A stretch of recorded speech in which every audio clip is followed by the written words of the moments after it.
Hello and welcome to the DCDF podcast. I am your host, Blayde. This is going to be the first episode. We'll call it a pilot, if you will. For the first episode, I want to spend a few minutes just kind of talking shop of what to expect from this podcast in the future and moving forward, and then we'll get on into our topics. I've never hosted a podcast before, so this is going to be my first time. Expect some growing pains. Expect basically everything to be fluid while we kind of find our footing and figure out what the future of this looks like.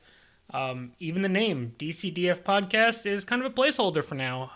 I would love everyone or anyone who may listen's opinions and feedback on how to improve or, tweak the format. So if you have an idea for a name or an idea how the next episode can be kind of constructed better or operate better, I would absolutely love to hear it. So what we're going to do for these podcasts is they're probably going to run for about a half hour, maybe 45 minutes if it's a particularly good day. And I'm going to cover kind of a preset list of topics that I have written down. Eventually, I'd like to kind of switch to recording this podcast live on Twitch so that we can have Q&A sessions with any viewers or listeners, and eventually, have this available wherever you may listen to podcasts. My goal for the future is not to be doing this alone. I'd like to eventually find at least one co-host and invite guests over time, people from the community, maybe developers eventually, setting very lofty goals, but we'll see how that can all turn out. But like I said, it is very much a work in progress, and I like to think that we can probably work on this together and get this into a really cool spot. So the very first topic that I wanted to talk about for this podcast, and I think it's a fitting topic, is the transition for Dual Force going from closed beta to open beta. There was kind of a lot of things that happened over the course of closed beta and then transitioning to open beta, and lots of things in the community, and we got some feedback from the developers on kind of how things are, how they are, and what the plan is for the future. And I think it's only right that we start this endeavor by talking about those things. So one thing I think is important to note, and we'll shift our timeline back to closed beta when you needed an invite code to play the game. Right after the streamer beta, which is a much more smaller population for the beta, they were transitioning to what we'll call the 24/7 kind of widespread but still closed beta. At that point, the original weekend that they were supposed to have this occur, they were facing some pretty bad server issues, so bad that it actually required canceling that initial beta weekend, and I think it took them around a week or so to resolve all of those server issues. And then at that point, they were able to open up the game for kind of everyone who had a code, and codes were much more widespread at that point. As a developer, as someone who does software engineering for my day job, I think it's important to call out how impactful those server issues were probably on the development team. I also don't know the size of their development team, but if they happen to be a small team, that server weekend could have potentially set them back weeks, if not months, on their timelines, schedules, and plans. I don't, have concrete evidence of this. I'm just telling you from my personal experience and work. Something like that can absolutely destroy timelines. And I would not be surprised if the server issues had an impact on some of the features, or we'll say lack of certain features or features not being ready as we transitioned into the open beta. Because as we entered open beta, I think one of the biggest things that stood out to everybody, or one of the most common community complaints I've seen, and it was a completely fair complaint, I'm not putting that down at all, was open beta launched. We had access to the store where we could buy founders bundles and the leader bundles and things like that. However, we were missing some of the other systems. So there wasn't daily quests yet. I think achievements is still a little bit muddy. It may or may not be implemented, but we cannot see them at the moment. So it's kind of hard to chase down some of those coin rewards. In closed beta, we had, I think, 3 or 5 packs per day as a daily login reward, those got cut because the goal was to transition towards the subscription system where you would have free daily rewards. They would not be 5 packs by any means, but whatever the normal daily login rewards were supposed to be. And then there was the $9.99 subscription that would give you additional rewards, comics, mini sets, things like that. That system was not ready for open beta. So we kind of hit a position where open beta launches, everyone's collections got reset. We got, I think, if you played closed beta, you got a couple additional packs. So you wind up with around 5 packs total, I believe, something along those lines. And other than that, free-to-play players didn't really have a means of building their collection, gaining resources, buying packs, things like that. Additionally, the developers did try and launch daily coin bonuses for your first couple wins of the day. I believe it was 400 coins for your first win, then 300, then 200, and then you'd go to your 100 gold per day until you hit your 2,000 coin daily limit. But that feature was also bugged when open beta first released. So there was a very fair backlash. Sounds too harsh of a word, but we'll say concerns and worries from both the free-to-play and the non-free-to-play crowd of kind of the game launched. We were able to buy some things in the store, which is great. I'm the type of person who enjoys, financially supporting games that I play. But if you are somebody who either can't or does not purchase things in games, there really wasn't a good way of advancing your collection. You could play, more than likely it would wind up being multiple hours of gameplay per day to get your 1 pack from your 2,000 daily coins. But that's a lot of grinding for 1 pack. And there really wasn't any other options available.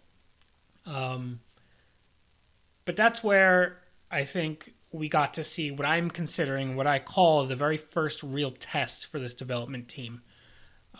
When I'm playing games, one of the biggest things I look for isn't just do I enjoy the game. It is, do I trust and do I have faith in the development team that is making this game? And the way I kind of form those judgments is just naturally, no matter how good or bad a development team is, over the course of a game's life, there are going to be opportunities where your kind of character as a company will be tested and or revealed to your players. Those are typically what we'll call difficult times, hard times, bad times for the game, and seeing how the developers respond to those scenarios is how I form my opinion of, is this a team that I want to put my money, my time, honestly, my YouTube channel behind? And I am very happy with the way this first test worked for this development team. And the reason I'm happy is on 2 fronts. The first front was when a beta launches like this, and we were missing some obviously needed features, it is very easy, and it would have been easy, for the development team to kind of just bury their head in the sand, try and pretend like none of this is happening, and, work on features behind the scenes, maybe eventually roll some stuff out in a couple weeks. But in general, just kind of try to fully avoid any backlash or criticism or anything like that. And I will say I have seen, and I did see, the team in the Discord actively interacting with people. And that's where we got an answer from them that in a perfect world, they probably would have kept things in closed beta a little bit longer. However, they had some other obligations that required them to enter open beta. That's probably along the lines of, advertising budgets or things like that. Recently, there was San Diego Comic-Con where they had some sponsored streams. It's not unheard of that one of those scenarios was the reason why they had to enter open beta. And again, as somebody who does this for a living, deadlines like that are super common all around. As a developer, if you give me unlimited time to make something perfect, I'm going to take unlimited time to make something perfect. But sometimes, business is business and deadlines exist, and it's not always your choice. And honestly, the fact that somebody from the team would get in Discord and kind of just eat that and say, this was not an ideal scenario, but it is the reality of business, and we're doing everything we can to make this the right decision moving forward, and deal with whatever kinds of not ideal circumstances, and we're doing our best to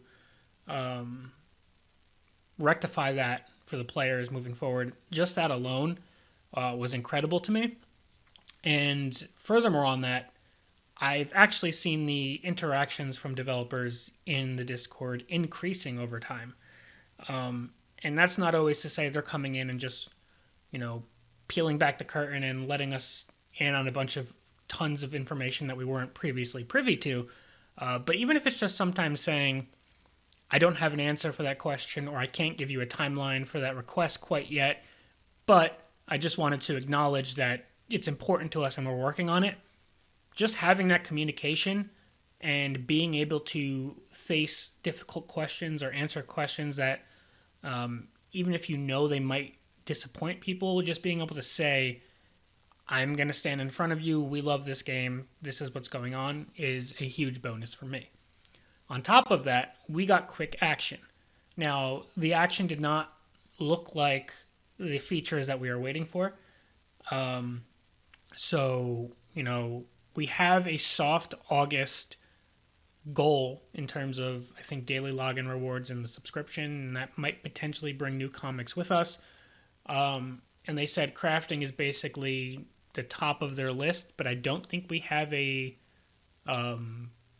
timeline for that. So we know we have some stuff coming in August to ease the pain for free-to-play players, and getting a look at those daily login rewards, I think, will give us a better picture. It's still not the complete picture of what free-to-play looks like for DC Dual Force, so my own personal kind of verdict, my final judgment on how good it's going to be for free-to-play, I'm going to hold off on that until we get a glimpse of the full picture. Obviously, I'll give feedback and opinions on individual pieces as they release, but I can't make a overall judgment on the game until all of the systems are in place. But knowing that we have some stuff coming in August is great. Now, the issue, or where I was happy to see the team step in, was at the time, August was still 2 weeks away. And it is difficult, and I don't even know their process. So in terms of planning releases, they might be beholden to schedules or platforms or things like that. So the team had to figure out what they wanted to do with kind of limited timeline and potentially limited options. So that's when they launched what they're calling their Beta Bonanza event. And that Beta Bonanza event started, I think, roughly not quite a week ago, I don't think, but pretty close to it. And essentially what it was is your first time logging in for the Beta Bonanza, I believe you got 3 packs. And then every day throughout the Beta Bonanza, when you log in, you'll get 1 pack as a reward. I don't think we have an end date for this yet. The end date is just whenever the systems are ready. So it could be August. It could be a little bit longer than August if things need some more time in the oven. But they still released daily pack influx for players. On top of that, they tweaked their gold rewards, the coin rewards for winning games, and they made it so I believe your first 4 wins of the day, you will win 500 coins. So that is 5 times reward for your first 4 wins, getting you 2,000 coins for an additional 1 pack per day. And on top of that, they tweaked the coin cap for the day from 2,000 up to, I believe, 5,000. Now, the topic of a coin cap was something that I saw discussed in Discord quite a bit. And there is a reason for having a coin cap. And it's to prevent exploitation, whether that would be botting or trying to queue into a friend and win trading on ladder. So the idea of a coin cap is you want to find a number that realistically most normal players playing the game normally will never hit. So I think 5,000 gold, after this Beta Bonanza event is over with, that would be, I don't know what the final coins per win will look like, but if we assume it's 100, that would be 50 wins per day as a cap. And I think that is an incredibly fair and realistic number to set. The amount of people who are going to even play 50 games per day, let alone win 50 of them per day, is going to be such a minuscule number. I think that is a very fair coin cap to put on the game. You might even be able to tweak it downwards a little bit once the 500 coins for your first 4 games is no longer a thing. But regardless, I was glad to see them raise the cap a little bit to what I view as a fairly unrealistic number for most players to hit. So we got this new Beta Bonanza event, and I would say that the reaction and the feedback to it overall has been very positive.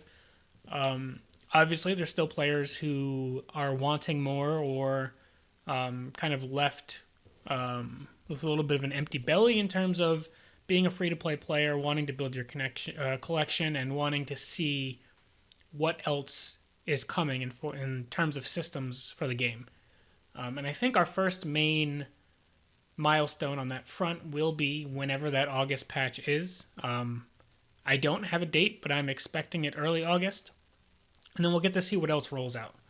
But for now, I think the test for this development team was passed with flying colors. They did everything that I could ask of a team, kind of put into a tough situation. I think if this team always addresses feedback or concerns with A, communication and communicating often, and B, being able to show that when necessary they can take quick action on things, is just exactly what I want to see from a development team. And it has my outlook for the game very, very positive.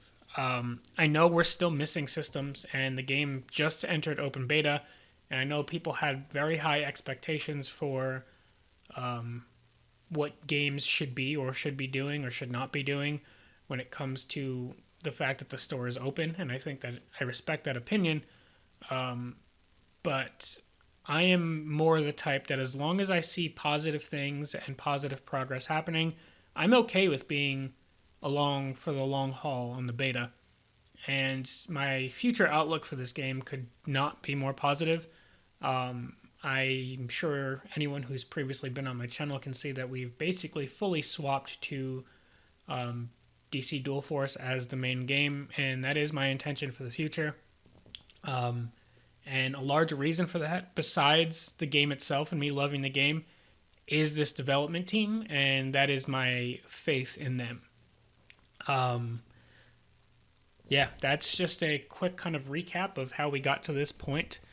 The next thing I wanted to talk about, and it'll probably wind up being our last topic for the day, because I can sure ramble when it comes to balance for quite a while. But we're not going to touch any card balance today. If there's any card balance topics that you would all like to see covered in a future episode, let me know, and let me know which cards you'd like to have discussed. But the main thing I wanted to talk about today is leader balance. Now, leader balance is such a unique and specific thing for DC Dual Force. You have things like Hearthstone where, you have your heroes, but those are all static HP, same health total, not necessarily any board impact, but it's probably the closest analog to DC Dual Force. However, in Dual Force, you have 2 leaders. They are on the board. Both need to die in order for you to win the game, and they have very individualized characteristics. And on a side note, I just want to say that one of my favorite things I've seen as a design philosophy in this game is that leaders have different health totals, because it is an incredible kind of balancing knob that the developers have to turn, where let's say there's a specific leader who maybe is a bit overtuned, slightly too strong, but changing their leader ability from 3 charges to 4 would be way too bad. But also the numbers in the leader ability itself, going down 1 attack isn't enough, or going down a number here isn't enough. You can potentially pick and choose, either drop the health total a couple points, or drop or tweak the numbers in their leader ability and change the health total. Or if they decide Doomsday and Black Adam are too slow, you can give them a couple points of health without reducing their charges, I just think it's a really, really awesome balancing knob that I'm glad to see in this game, and I think it was an excellent bit of foresight by whoever came up with that design. But the main things I want to talk about today are kind of the two boogeymen in the post-closed beta balance world, those being Batman and Wonder Woman. Now, that's not to say that there are not other very strong leaders. Green Arrow is a very strong leader. I honestly think Aquaman is still a very strong leader.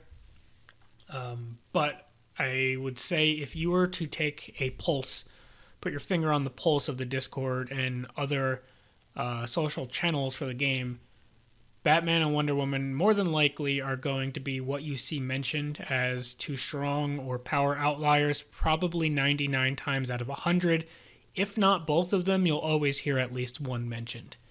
So I wanted to talk about that. And before we talk about either leader individually, I kind of wanted to talk about just a general kind of design philosophy question of, should any leader have a 2-charge ability that gives you both attack and an additional bonus? Because one of the things that I would ask you all to think about while we're discussing this topic is the Harley Quinn leader. Now, part of this, and I would definitely say this does have an impact, is that might and tactics are much stronger than anarchy. So that helps the power of Batman and Wonder Woman. However, if you look at Harley, she does have 2 abilities. She has her 2-charge, gain 3 attack, and then she has her adrenaline that lets you draw a card if your hand is empty at the end of the turn. The important thing to note with that is those abilities are separated, meaning you activate your leader ability, you get 3 attack. You have a separate activation condition to get your value as Harley Quinn, and that involves emptying your hand. That's not an easy condition to meet, but if you do meet it, you get value. The Batman and Wonder Woman thing is both of them have 2-charge leader abilities that give you 3 attack for Batman, 4 attack for Wonder Woman, and you get immediate value. Now, the value is realized in different ways. For Batman, you get to choose one of 2 gadgets, and those gadgets are free cards. So unlike Green Arrow's ability, where it's a 2-charge ability and Green Arrow doesn't have attack, he gets kind of flexibility and power in his value. But you also have to then pay for the arrow that you generated. Similarly with Zatanna, she's 2 charges, and there are some free magical spells, but in general, for most of her higher value spells, you have to pay resources for them, and she does not get attack. Batman gadgets are free. Now, most of the gadgets aren't super strong, but honestly, 3 of the 4 you could get value out of almost all the time. Batarang got nerfed down to 1 attack, and I think that was a pretty good change for Batarang. But it still can give you quite a lot of value. Just a free, aura popper is very good. There's a lot of times where 1 additional damage can mean the difference between being able to kill a minion or a recruit or not killing a recruit. And that's not counting things like Batman's bandage, which is a free 3 heals, which is great on recruits, but incredible on leaders when our health pools are only around 20 health, give or take, for most leaders. And that's not counting the ability to upgrade all of your gadgets with Lucius Fox, and then your Batarang becomes plus 3 attack, or 3 damage. Your tear gas hits 2 different enemy recruits for minus 2 attack. Your bandage heals for 3 and draws you a card, and that's for a free card. So I think it begs the question of, if Batman and Wonder Woman are going to have attack and value on the same ability, and this honestly can be applied to an extent to Aquaman, but he's 3 charged, so we're going to leave him out of this discussion for now. But should either of their abilities ever give you both attack and value guaranteed? I just think in this game, with how important early game is, and how swingy leader abilities can be, I personally don't see a lot of scenarios where this won't kind of always be a problem. And the reason for that is if you really wanted to make it fair, and fair being, your 3 and 4 charge leaders don't get steamrolled by Batman and Wonder Woman in the early game, either the attack or the value would need to be reduced so much that then those leaders are not feeling that good anymore. Because if you think of it this way, let's say I'm playing Superman and, Green Arrow or whomever, insert your other leader, and I'm playing against Batman and Wonder Woman. Every 2 turns, they likely get to wipe 2 additional recruits from my board. And in a game where you only have 2 resources, so unless you have free recruits or you're generating free recruits or you play something like Partners in Crime that plays 2 recruits on the board, in general you have 2 resources per turn, which means give or take on average you're playing 2 cards per turn, maybe 3 in some scenarios unless you have a lot of gadgets. So that means if we're in a game and I play my 2 cards and you can remove those 2 cards using just your leader abilities, every 2 turns, I am 2 cards behind. On top of that, you are getting value out of being able to clear my board every 2 turns. So now, if you're Batman, you're getting additional answers to remove future cards with Batarang or Tear Gas, or you're getting bandages to heal up your leaders who are attacking into my recruits. And if you're Wonder Woman, if we are playing, let's say we both play 2 2s out, and you activate Wonder Woman's ability and you get +1 attack, now your 2/2 can trade, and that leaves you with an extra recruit on the board, as well as the extra recruit that Wonder Woman had removed. So just the tempo that you gain by getting attack every 2 turns and easily recognizable value every 2 turns is something that is going to be incredibly difficult to balance at all. So in general, something I'd like to see from the game is if you're going to get additional value from a 2-charge leader, I think there should be some other condition that needs to be met, or change those leaders away from 3 charges, or away from 2 charges. I don't know if that's necessarily the answer. But I did want to cover a discussion that was actually happening today in the Discord. I saw a bunch of different things mentioned for nerfing Batman. And this is kind of actually a tactics change in general, because a lot of the main themes of tactics revolve around generating gadgets and using them on Batwing and, the cyborg recruit and things like that. But one of the things I saw mentioned was, right now, in general, I think the gadgets are in a very fair spot. Grapnel gun, very situational, mostly bad, but sometimes you can get some really good value out of it. Tear gas, pretty fair overall. Batarang seems weak at 1 damage, but incredibly flexible, a lot of value out of it. And bandage is probably the only one that stands out as a bit too good because of the ability to heal your leaders with it. If you couldn't heal leaders with bandage, it would be a lot worse. So one of the things I saw mentioned was dropping bandage from 3 heal down to 2 heal. And I think that is an excellent idea and probably should be included no matter what the options are to address Batman and Wonder Woman, assuming they're addressed in general. And then the other thing to keep in mind is when you play Lucius Fox and you upgrade your gadgets, bandage becomes heal 3 plus draw a card for free. So it becomes a free, cycle, and you're healing on top of it, which makes it incredibly powerful. And Lucius's effect just kind of activates forever, which introduces 2 questions, or 2 kind of things to think about. A, you draw Lucius, you play him.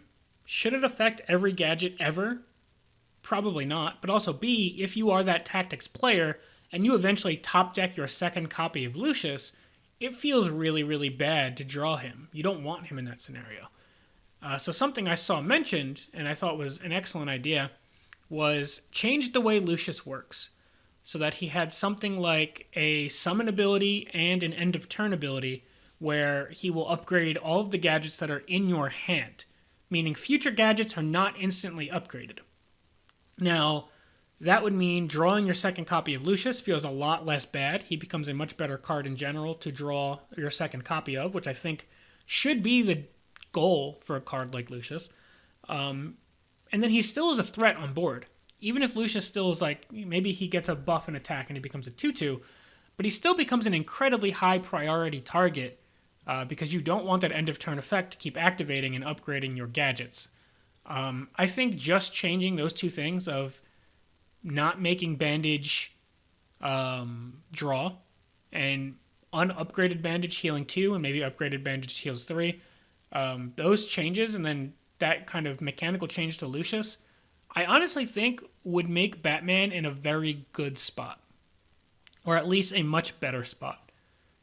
And I think if you made that change to Batman and he still wound up too good, then it would kind of give you that visibility that 2 charges plus value and attack probably just never going to work out.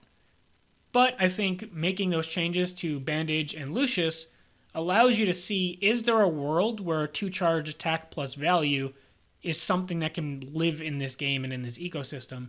And I think that is an excellent change to Batman that makes him still very strong, still a lot of fun to play, keep his gadget identity, and improves the way Lucius feels in your deck, which I think is, while as a whole is nerfing Lucius, it buffs Lucius in your deck. So I think that is something that you'd really want to see. Wonder Woman is a lot tougher to look at, and I have less ideas for Wonder Woman right off the bat, because 4 attack is a lot. 4 attack is going to basically clear every single bronze in the game besides like Prometheus and maybe one other. And then it clears a lot of silvers as well. And on top of that, Might is so strong and Might has so much aura, it's so hard to remove those recruits as it is. And then Wonder Woman giving +1 health to everything means they trade even better, which means they have more board presence as they hit their silver turn. On their silver turn, they play Queen Hippolyta, and then, it's just a snowball. I don't really know how to best address Wonder Woman's snowball without kind of neutering the ability. Now, you could leave her at 2 charges, maybe bring her attack down to 3, and instead of giving +1 health to everything, she gives, +1 or +2 health to a single recruit that you can target. That is an opportunity to look at. I think that would be a pretty big downgrade for her.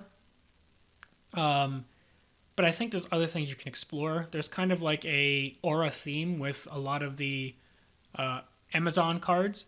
So she could maybe give a recruit +1 health and aura and then get her attack. There's a lot of avenues to explore there that I would like to see Wonder Woman get more identity rather than just kind of being a generic board buff. But I'd love to hear everyone's opinions. If you can comment either if you're watching on YouTube or wherever you may listen to podcasts that this is released in the future. I'd love to hear your feedback on those leaders, the changes we discussed, open beta as a whole, and obviously feedback on the format of the podcast, how we can improve things. And if you've got any name or host suggestions, I'd love to hear those as well. Tag a favorite creator you might have that you would love to see as a co-host. I will reach out to them if we see some feedback. But yeah, that's going to wrap up today's DC Dual Force podcast. Thank you guys all for hanging out, for listening. Hopefully you guys found this entertaining, found this interesting, and I'm looking forward to getting future episodes together. So yeah, thank you all so much for watching, and we'll see you guys for episode 2.